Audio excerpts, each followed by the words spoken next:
28개월의 무급휴직을 끝내고 내년 1월 1일 복직을 앞두고 있는 HSG 성동조선 노동자들이 경상남도에 회사의 경영 정상화를 위한 지원을 촉구하는 기자회견을 열었습니다.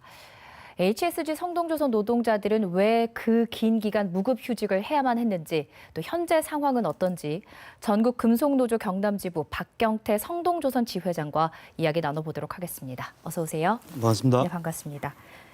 28개월 무급휴직입니다. 경제적으로 많이 힘드셨을 것 같은데 그동안 다들 어떻게 지내셨을까요? 예, 조합원들이 일단은 생계가 막막하다 보니까 전국으로 흩어져서 네. 뭐 건설 현장이라든지 타조선소, 하청업체 등에서 일하면서 생계를 유지했고 그리고 그 당시에 이제 직원들 전체 평균 연령이 38세밖에 안 되거든요. 예. 그러다 보니까 육아 문제하고 장기간 휴직에 따른 가정 불안 문제 등 호소하는 조합원들이 더러 상당히 있었습니다. 그렇군요. 그러니까 2018년 9월경부터 무급휴직에 네. 들어간 겁니다. 그러니까 지금에 이르기까지의 과정을 한번 좀 돌아볼까요? 예, 일단 그때 2018년도인데요. 그때 네. 당시에 보면 정부는 중형조선소 문제를 어떤 식으로든지 처리해야 했고 저희 주채권은행인 수출입은행도 성동조선을 정리해야 했습니다. 예. 그래서 그때 그 전부터 수출입은행이 성동조선의 수주 자체를 계속 통제해 왔었고요. 그런 것들이 배제된 채로 이제 수출입은행하고 정부가 이제 산자부하고 같이 해가지고 두 차례 기업 평가 실사를 하게 됩니다. 예. 그 실사 결과는 성동의 잠재적 매출이라고 볼 수 있는 그런 수주 예정인 물량들을 통제한 것 그런 상황마저 다 배제한 채로 무시한 채로 이제 그 청산 가치가 존속 가치의 2배가 된다는 그런 결과를 발표하고 그러니까 문을 닫는 게 낫겠다 이 말씀이시죠? 그렇습니다. 예. 그 결과를 바탕으로 근거로 해서 이제 동년 3월 8일 날 상경장 회의를 해가지고 예. 거기서 성동조선의 법정 관리를 보내기로 결정을 하고 저희는 반강제적으로 법정 관리를 갈 수밖에 없었고요. 그때 당시에 또 사측은 생산직 인원에 대해서 147명만 남기고 전원을 정리하기 해고를 예고해 왔었습니다. 예. 예. 그런데 지금 그런 상황에서 당시에 이제 경상남도와 또 성동조선해양노사가 함께 상생협약이라는 걸 그 당시에 맺은 예. 거죠. 예. 예. 그 얘기를 좀 들어볼까요?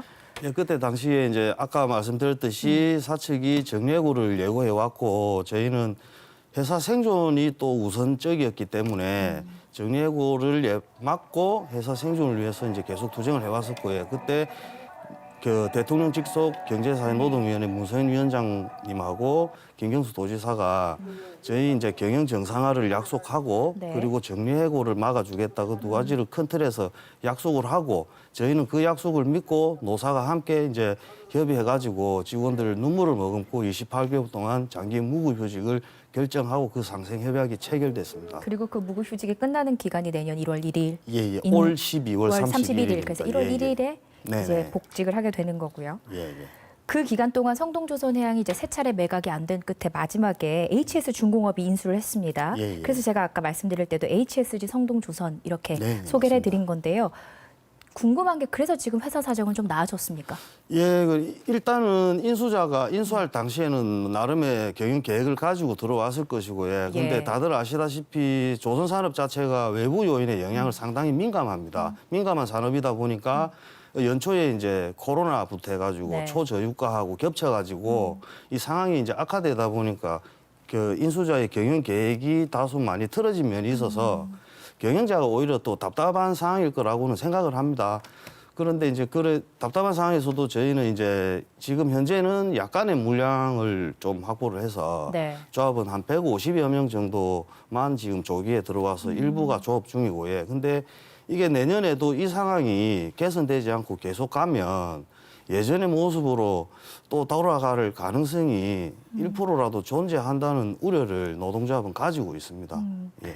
그러니까 지금 그래서 촉구하시는 건 도의 실질적인 지원이 필요하다. 예, 외부 예. 상황도 좋지 않으니까 이런 요구를 하시는 건데 그러면 그 상생협약 이후에 예. 지금까지 경상남도는 뭐 어떤 지원이 없었습니까? 노력이라던가? 예, 일단은 상생협약 체결 직후에 네. 그 상생협약 내용에도 들어있는 휴직자 생계 지원 대책을 네. 논의하기 위해서 그 노동조합하고 실질적으로 제가 그때 담당을 했었는데 예. 단 두세 차례 실질적으로 도 관계자하고 만나서 논의만 했고 예. 그 논의한 그 자체가 다고 그 이상도 그 이하도 없었습니다.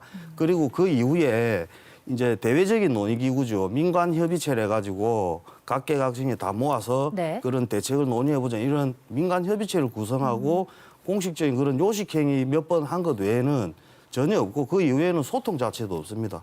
예, 그래서 너무 답답하고 화도 나는 실정입니다. 마지막으로 그럼 성동조선해양 노동자들이 네네. 지금 가장 원하는 건 어떤 걸까요? 예, 일단은 회사 경영 정상화가 먼저니까 노사가 같이 뭐 해서 정상을 위해서 뛰는 건 당연한 거고, 예. 예. 일단 도지사님께서 도가 나서서 저희가 이제 그 물량이 이제 일단은 가장 중요하니까 예. 국책 사업 프로젝트 같은 거를 성동이 수주할 수 있도록 조금 지원을 해주셨으면 좋겠고, 예.